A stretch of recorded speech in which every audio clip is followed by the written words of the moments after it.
या युगाचे प्रकार आहेत 4: कृतयुग, त्रेतायुग, द्वापारयुग आणि कलियुग. या 4ही युगांचं आयुष्य वेगळं आहे आणि या युगांमध्ये जगणाऱ्या लोकांचं देखील आयुष्य वेगळं आहे. कृतयुगाचं आयुष्य आहे 17,28,000 वर्ष, त्रेतायुगाचं आहे 12,96,000 वर्ष, द्वापारयुगाचे 8,64,000 वर्ष आणि कलियुगाचे 4,32,000 वर्ष. किती कृतयुगाचं? किती? काय घेणं देणंच आहे मला. कीर्तन जातो घरी आलो ते सुटकार मागणार कीर्तनाला बसले. किती होतं? परत सांगते, आता विसरू नका, परत सांगते आता ऐका. 17,28,000 वर्ष, 12,96,000 वर्ष, 8,64,000 वर्ष, 4,32,000 वर्ष. कृतयुगाचं किती? खाली होत झोप आली तर जेवण कमी झाले. किती होतं कृतयुगाचं? पुरुष मंडळ बोला, किती होतं? तुला कशाला बोलवले मला? किती होतं? आता परत ऐका, शेवटचं सांगणार आहे, याच्यानंतर सांगणार नाही. 17,28,000, 12,96,000, 8,64,000 आणि 4,32,000. याच कलियुगाचे माणसाचं आयुष्य किती कमी होत चाललं आहे का? याच कलियुगाचे जर 4 समान भाग केले तर 4 चरण पडतात. प्रत्येक चरण 1,08,000 वर्षाचा होतो. प्रत्येक चरणाचं आयुष्य वेगळं आहे. चरणामध्ये जगणाऱ्या लोकांचंही आयुष्य वेगळं आहे. कलियुगाच्या पहिल्या चरणामध्ये माणसं 100 वर्ष जगायची बाबा. कलियुगाच्या पहिल्या चरणामध्ये माणसं 100 वर्ष जगायची. कलियुगाच्या दुसऱ्या चरणामध्ये माणूस 50 वर्ष जगणार आहे. कलियुगाच्या तिसऱ्या चरणामध्ये माणूस 25 वर्ष जगणार आहे. कलियुगाच्या चौथ्या चरणामध्ये माणूस फक्त आणि फक्त 12.5 वर्षाचं आयुष्य जगणार आहे. तुम्ही कधीमध्ये कीर्तनामध्ये कुठेतरी ऐकलेलं असेल, ज्या दिवशी माणूस 12.5 वर्षाचं आयुष्य जगेल त्या दिवशी प्रत्येक जण हरभऱ्याच्या झाडाखाली बसून चतकोर भाकरी मिळवून खाणार आहे. इतका आयुष्य कमी होत चाललंय. म्हणून संत म्हटले,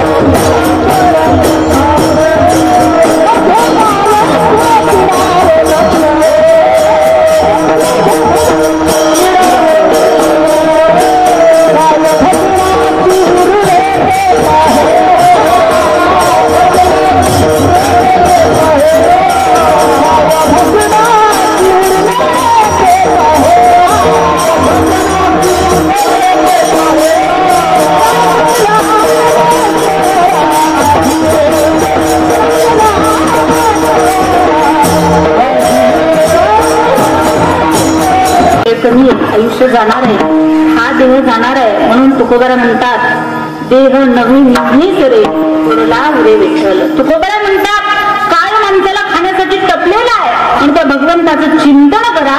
अभंगाचं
म्हणूनही लावू करा, करा करा, गाई करा, लावू करा, कशाचा? भगवंताचं नामस्मरण करायचा. कारण काळ माणसाला खाण्यासाठी तपलेला आहे. म्हणून गाई करा, भगवंताचं नामस्मरण, भजनामंदाकडे जा, भगवंताचं नामस्मरण करा. जीवनामध्ये आपल्या शरीराचा, आपल्या देहाचा उद्धार जर कसा असेल तर तो फक्त आणि फक्त भगवंताच्या नामाचा. भगवंताच्या नामाशिवाय तुमच्या माझ्या जीवनाला पर्याय नाही. म्हणून शब्द आला की हा म्हणून शब्द मागचा संदर्भ जोडतो आणि पण आला की सगळं सोडतो. एखादा गृहस्थ आहे, कधी कीर्तनाला जात नाही, भजनाला जात नाही, कधी कीर्तन ऐकत नाही, भजन करत नाही, नामस्मरण करत नाही, भक्ती करत नाही आणि चुकून कीर्तनाला आला. त्याला विचारलं, बाबा कधी कीर्तनाला जात नाही, मग आज कीर्तनाला का आले? तो म्हणे काही नाही, ज्यांचं वर्ष श्राद्ध आहे ते आमचे पाहुणे आहेत म्हणून.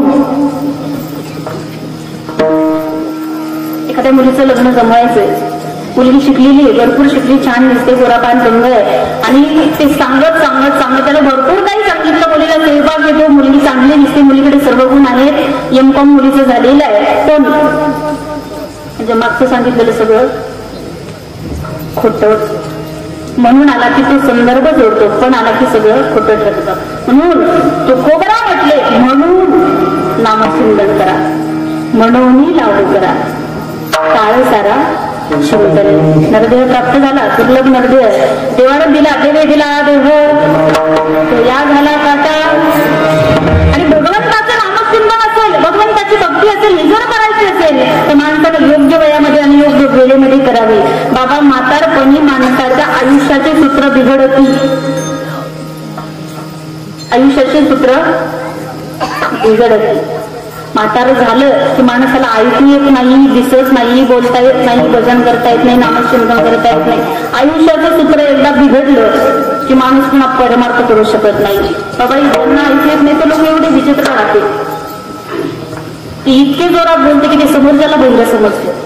तुम्ही पाहते ब्लूटूथ घालणारे कानामध्ये, ते ऐकणारे ते लोक पहा, इतके जोरात बोलते, त्यांना वाटतं आपणच हुशार आहे. कानं गेली, तोंडानं बोलता नाही आलं की समजा आपल्या तुमच्या माझ्या आयुष्याचं सूत्र बिघडलं. मग म्हातारपण या अवस्था माणसाची अशी होते. लोक म्हणतात राम राम, ते म्हणतात लांब लांब. लोक म्हणतात हे शंकरा, ते म्हणतात हे बंद करा. आयुष्याचं सूत्र बिघडता, उमटे भूताची खळा होता. एकदा का आयुष्याचं चित्र बिघडलं, परमार्थ माणसानं करावा, पण तरुणपणी करणं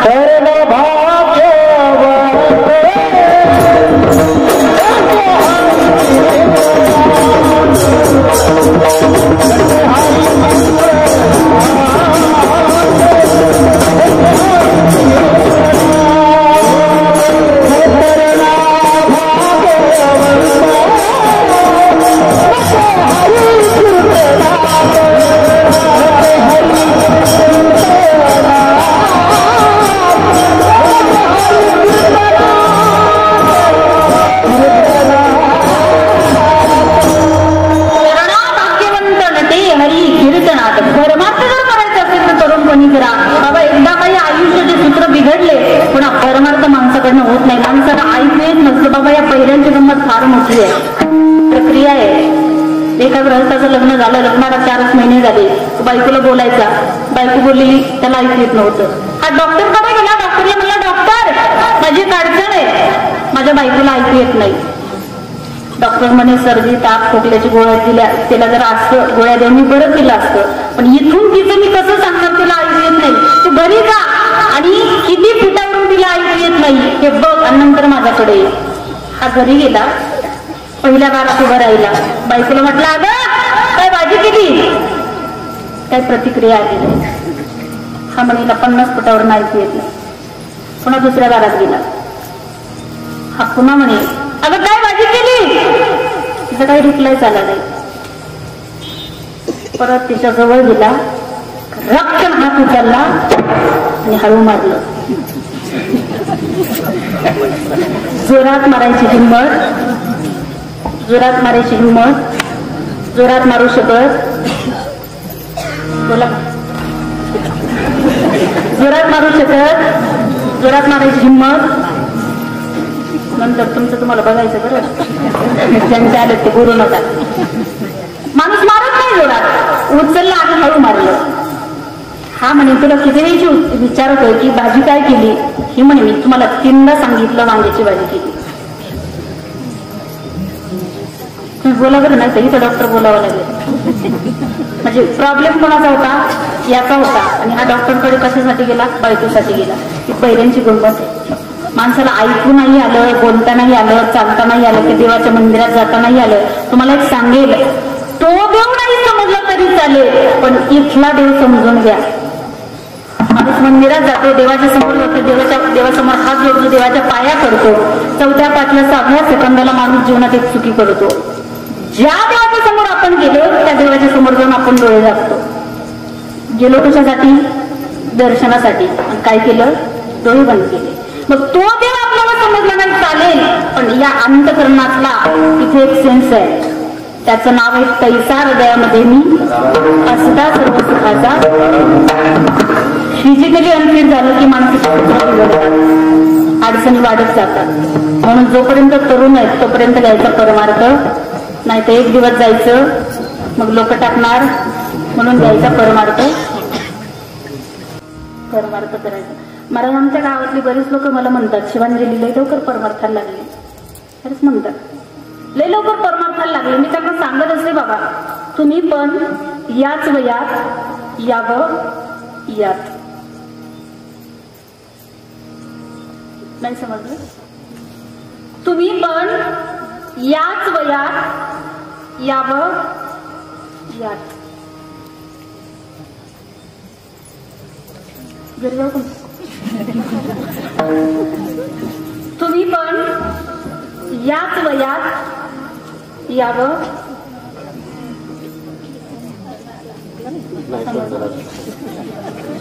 काय बोलतो तिचं तिलाच माहिती. तुम्हाला कळलं, पुरुष म्हणतात ती मराठी भाषा आहे आणि जशी वळू तशी ती वळली जाते. बाबा मला सातारकर त्यांच्या जीवनातले प्रसंग सांगायचे मला, मी युट्यूबवरती ऐकलं होतं. पूर्वीच्या काही लोक कीर्तनाला जाताना बैलगाडीमध्ये बसून जायचे. पूर्वी साधन वगैरे काही नव्हती. बाबांनी ओळखीच्या लोकांना प्रश्न केला की तुम्ही कशात आलात. आता एखादा पाहुणा आल्यावर आपण म्हणतो तुम्ही कशात आलात. बाबा म्हटले तुम्ही कशात आलात. त्यांनी सांगता सांगता एका वाक्यात थोडासा बदल केला, त्यांच्या शब्दात बदल झाला, पूर्ण वाक्य बदलून गेलं. ती म्हणे आम्ही सगळे बैल गाडीत बसून आलो. हे ज्याला कळलं नाही त्याला धन्यवाद. आता याच्यापेक्षा सोपं मला काही येत नाही. म्हणून तुम्ही पण याच वयात यावं या. परमार्थ करायचा असेल तरुणपणी करावा. म्हातारपणची अवस्था आहे, नकमुख गळू लागले लाळानी, कान में पड़ गया ताला, आंखों में पड़ गया जाला, नाकों से बहने लगा नाला, अब क्या करे गोपाल. कारण ऐकून न येणं, डोळ्यानं न दिसणं, तोंडानं बोलता न येणं, समजावं आपल्या घराला आग. इथं बसलेल्या किती लोकांच्या घराला आग लागली मी पाहणार नाही. ज्यांची लागली त्यांची अशीच लागू द्या. पण ज्यांची ज्यांची घर अजून मजबूत आहे त्यांनी काय करायचंय, करावी तातडी कर्म.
म्हणून तुकोबाने म्हटले लावू करा, गाई करा, त्वरा करा. कारण माणसाला वेळ कमी दिलेला आहे, आयुष्य कमी दिलेलं आहे. आणि मी वारंवार का सांगते, आपल्याकडे वेळ कमी राहिलेला आहे. किती राहिला बाबा? हा 5 मिनिटं खाली बसलेला किती राहिला टाइम? किती राहिला वेळ? किती राहिला?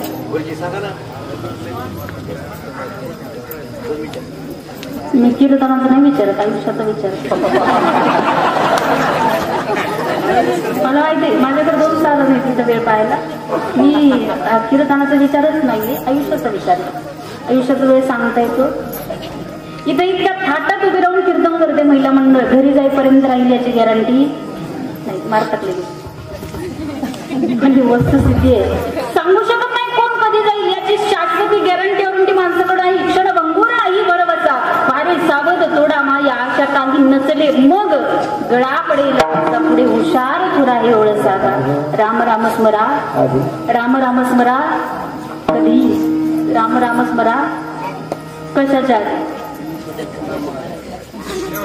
कशाच्या आधी? कधी विचार केला का? बाबा प्रमाण पाठ असतात पण प्रमाणांचा विचार माणूस कधी करत नाही. संत म्हटले राम राम स्मरा आधी. याचा विचार कधी केला का आपण? जेवण करण्याच्या अगोदर, आंघोळ करण्याच्या अगोदर, गाडीवर बसण्याच्या अगोदर, बाहेर फिरायला जाण्याच्या अगोदर, कशाच्या अगोदर करायचं? मी शतकोटी वाचत असताना माझ्या वाचनामध्ये एक सुभाषित आलं होतं. ती सुभाषित माणसाला सांगतं की भगवंताचं नामचिंतन कशाच्या अगोदर करायचं. शतम विहाय भोक्तव्यम सहस्रम स्नानमाचरे लक्षम विहाय दातव्यम कोटिम तत्वा हरिम भजे. 100 कामं सोडा, अगोदर जेवण करून घ्या. 1000 कामं सोडा, अगोदर स्नान करून घ्या. 1,00,000 कामं सोडा, अगोदर दान धर्म करून घ्या. आणि कोटी कामं बाजूला ठेवा, अगोदर भगवंताचं नामचिंतन करून घ्या. म्हणून राम राम स्मरा आधी. पैसा, गाडी, बंगला, धन, संपत्ती, इस्टेट, प्रॉपर्टी या सगळ्या गोष्टी माणूस तिथं ठेवून जाणार आहे. माणसाच्या सोबत काही येणार नाही. एखाद्याचं घर आहे, घरात कापूस आहे, ज्वारी आहे, बाजरी आहे, गहू आहे, बायको आहे, मुलं आहे, सगळं काही घरामध्येच आहे. आणि त्या घराला आग लागली, शॉर्ट सर्किट झालं, घराला आग लागली. त्या घरातून अगोदर काय बाहेर काढलं पाहिजे? पैसा काढला पाहिजे, बायको काढली पाहिजे, मुलं काढली पाहिजे, गहू काढला पाहिजे, ज्वारी काढली पाहिजे. काय अगोदर बाहेर काढलं पाहिजे? तुम्ही म्हणाला 11 वाजले, अगोदर तुलाच बाहेर काढलं पाहिजे.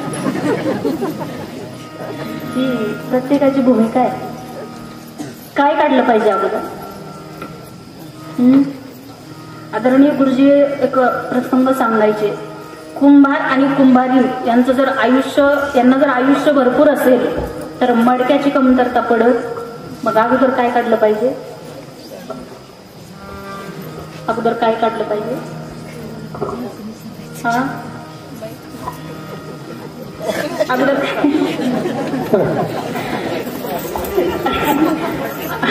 काय काढलं पाहिजे? बायको बाहेर काढली. मला सांगा, हा संसारूपी हे जे घर आहे, या घरातून तुम्ही बायको बाहेर काढली, तसं या संसारूपी घरामध्ये अगोदर रामाची निवड करा. त्याला संत म्हटले त्वरा करा, म्हणून लागू करा. काळ सारा चिंतने, भगवंताचं नामचिंतन, भगवंताची भक्ती. आणि संत म्हटले नाही संसार सोडून द्या आणि फक्त परमार्थ करा, संसार पण करा.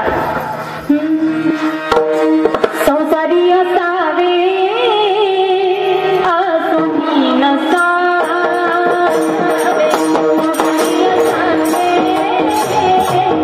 असुनी नसावे.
म्हणजे कधी त्याला पाण्याचा स्पर्श होऊ देत नाही.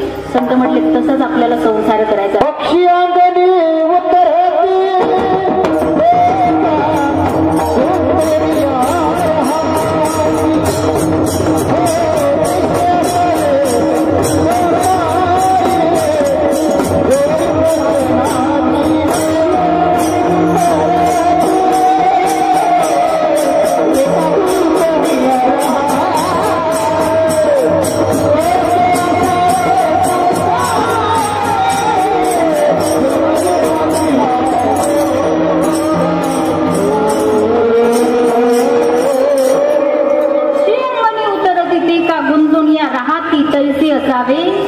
जोवरी संसार असा करायचा. करुणानं म्हटले नाही, शास्त्रानं व्याख्या केली संसारात इथे संसार हा प्रपंचाचा आरंभ हा अनुकूल आहे. प्रपंचाचा आरंभ हा अनुकूल आहे पण त्याचे परिणाम प्रतिकूल आहे. तसं परमार्थाचा आरंभ हा प्रतिकूल आहे पण त्याचे परिणाम मात्र अनुकूल आहे. तुम्ही ठरवा संसार करायचा की परमार्थ करायचा. संत म्हटले नाही सोडून द्या. म्हणून भगवंताचं चिंतन, भगवंताचं भजन, भगवंताचं नामचिंतन तुकोबारांनी आपल्याला करायला सांगितलं. कारण हा देह असा आहे, या देहाचा उद्धार भगवंताच्या नामाशिवाय होत नाही. लोक म्हणतात भगवंताच्या नामाची ताकद काय? ज्ञान देव पुसे निवृत्तीशी गगनाहुनी वाढ नामसंकीर्तन साधन पै जळतील पापे. भगवंताच्या नामाचा फायदा आहे, भगवंताच्या नामाची ताकद आहे. जीवनामध्ये केलेली वाईट कर्म, जीवनामध्ये केलेली वाईट काम, जीवनामध्ये केलेली वाईट पाप भगवंताच्या नामानं जळून खाक होतात. म्हणून ते नामचिंतन करायचं. कारण तो काळ ठाण्यासाठी टपलेला आहे आणि हा देह जाणार आहे. या देहाची, या शरीराची माती होणार आहे. म्हणून संत म्हटले शरीराची होय माती, शरीराची होय माती, कोणी नाही ती सांगाती, कोणी नाही ती सांगाती, कोणी नाही ती सांगाती, अवघी सारी कामी पोटी, अवघी सारी कामी पोटी, अवघी सारी कामी पोटी, अंती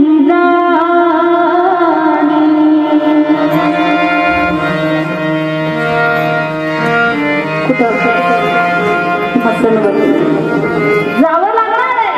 कारण नाश पावणार देह प्राप्त झालेला आहे. म्हणून तुकोबाराय म्हटले त्या भगवंताचं भजन, त्या भगवंताचं नामचिंतन जीवनामध्ये करा.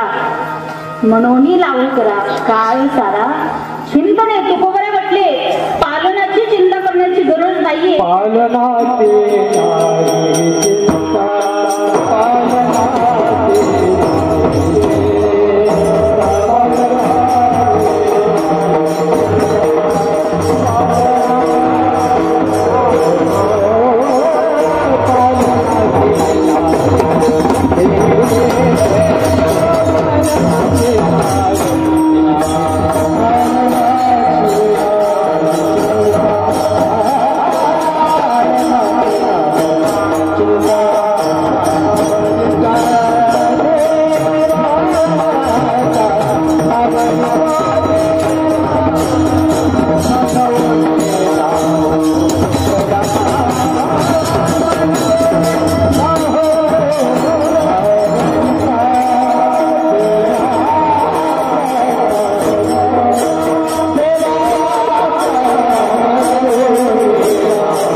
देवाचा तुकोबाराय म्हटले त्याची चिंता करण्याची गरज माणसाला नाहीये. त्याच्यासाठी भगवंत आहे. पण त्या भगवंताला माना, देवाला म्हणा देवा तू माझा आहे, मी तुझा आहे. कधीतरी म्हणा त्या देवाला.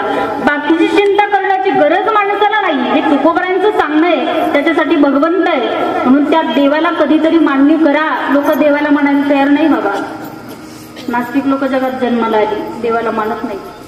ते म्हणतात मी देवाला मानत माझं सांगणं असतं, तुम्ही जरी देवाला मानत नसले तरी देव तुम्हाला मानतोय, म्हणून तुम्ही या जगात वावरत आहे. पण एक वाक्य ऐका, ज्या दिवशी देव तुम्हाला मानायचं सोडून दे त्या दिवशी तुमच्या दारात गर्दी असेल. विचारून कशात? रामनाम. बाबा पुढचे म्हणत असतात रामनाम सत्य आणि मागचे म्हणतात किरापुरीचा. म्हणून देवाला माना. कधीतरी आपण जर देवाला नाकारलं तर समजा आपण आपलं स्वतःचं अस्तित्व नाकारतोय. देवाला माना. कधीतरी देव कणाकणात गटागटात सर्वा गटी राम देवादी सूर्यप्रकाश देवा देव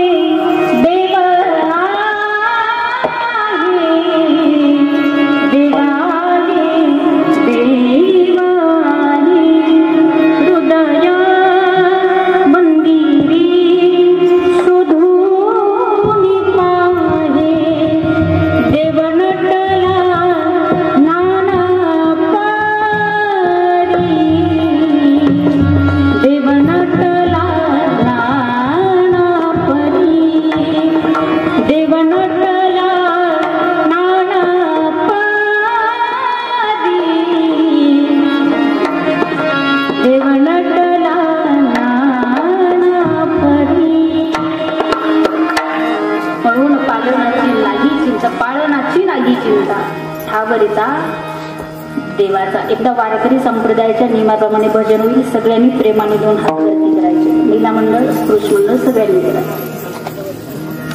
करा करा सगळं विलंब करा. वरती वेळ भरपूर झाला आपला. करा. तुम्हाला तुमच्या शेजाऱ्याची शपथ आहे. आता वरती आल्या आणि सगळ्यांनी माझ्यासोबत एक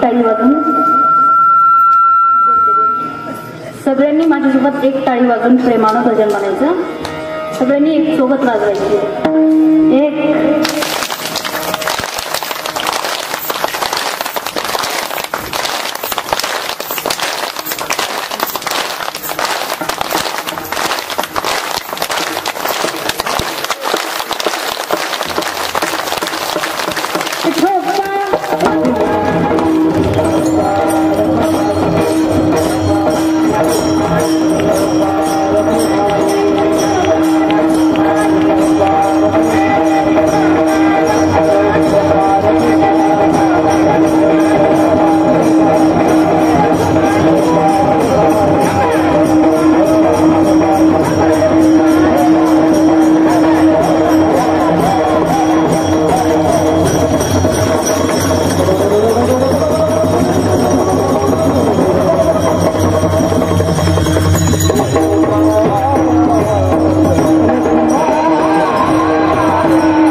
साहेब दादा असतील, त्यांचा जो पूर्ण मस्की परिवार असेल, या परिवाराला या दुःखातून सावरण्याची शक्ती, या दुःखातून सावरण्याची क्षमता या परिवारामध्ये दे. अगदी शेवटचे 5 मिनिटं तुमचे घेणार आहे. इकडून सांगितलं मला थोडंसं पाटलावरती बोला म्हणून, फक्त शेवटचे 5 मिनिटं घेऊन सेवेला पूर्णविराम देते. आज मनोज जरांगे पाटलांचा जो काही लढा होता, आमच्या गोरगरिबांच्या लेकरांचं कुठंतरी कल्याण व्हावं, आमची गरिबांची लेकरं कुठेतरी उंच पदावर जावीत, एवढाच हेतू अंतःकरणामध्ये ठेवून काका समाजासाठी लढत होते. कुठंतरी हा लढा पूर्णतेकडे गेलेला आहे आणि जवळजवळ 1.5 ते 2 वर्ष काका हा लढा स्वतः हाती घेऊन लढत होते, फक्त आपल्या समाजासाठी. माझं एक नेहमीचं वाक्य आहे काकांसाठी की आजपर्यंत या महाराष्ट्रामध्ये, या जगामध्ये, या भारतामध्ये आले किती गेले किती उडून गेले भरारा, आले किती गेले किती उडून गेले भरारा, पण सरकारलाही सांगा संपला नाही आणि संपणारही नाही मनोज जरांगे पाटलांचा दरारा. मनोज जरांगे पाटलांचा दरारा फक्त लढणं समाजासाठी होतं. अजूनही जगाला सांगतात लढल समाजासाठी, मरल समाजासाठीच. महिला मंडळ या माणसानं घरादाराचा त्याग केला, बायका मुलांचा त्याग केला, नातेवाईकांचा त्याग केला, सगळ्या गोष्टीचा त्याग करून फक्त समाजासाठी लढत राहिले. कीर्तनामध्ये 2 तास बोलायचं म्हटलं तर 4 वेळेस आम्ही पाणी पितो. 17 दिवस उपोषण केलं या माणसाने फक्त मराठा समाजासाठी. जगातला असा कुठला माणूस आहे की हातामध्ये माई घेऊन बायकोला सांगितलं आलो तर तुझा गेलो तर कुंकू पुसून तयार राहा असं सांगणारा पहिला माणूस म्हणजे मनोज जरांगे पाटील. समाजासाठीच लढायचं, समाजासाठीच मरायचं. तुम्हाला सांगेल हा समाज एकत्रित करणं एवढी सोपी गोष्ट नाहीये. आज आपले जेव्हा आरक्षण भेटलं तेव्हापासून या महाराष्ट्रामध्ये अशी काही मुलं आहेत बाबा PSI झाले, IPS झाले, कलेक्टर झाले, इंजिनियर झाले. आणि माझं तरुण बांधवांना आवर्जून सांगणे, मुला मुलींना सांगणं फक्त आरक्षणावरती अवलंबून राहू नका. अभ्यास करणं ही तुम्हाला काळाची गरज आहे. तुम्ही जेवढा अभ्यास कराल तेवढे तुम्ही जास्त उंच जाल. अभ्यास करणं ही काळाची गरज आहे. आणि तुम्हाला सांगणं हा समाज एकत्रित करणं एवढी सोपी गोष्ट नाहीये. कारण 450 वर्षापूर्वी ज्यांनी दिल्लीचं तख्त हलवलं होतं ते छत्रपती शिवाजी महाराज होते. 450 वर्षापूर्वी ज्यांनी दिल्लीचं तख्त हलवलं होतं ते छत्रपती शिवाजी महाराज होते. पण आज याच कलियुगामध्ये दिल्ली हलवणारे मनोज जरांगे पाटील.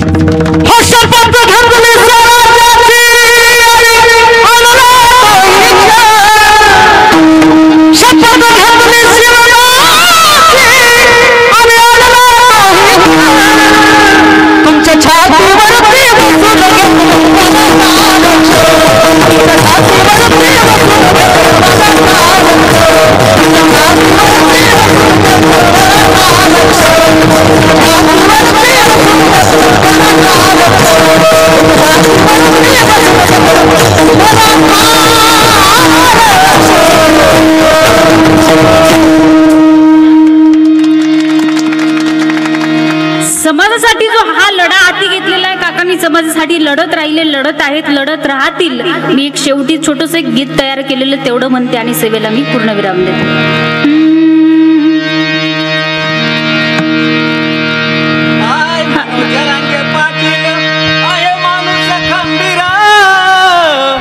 आरक्षण घेऊन झाले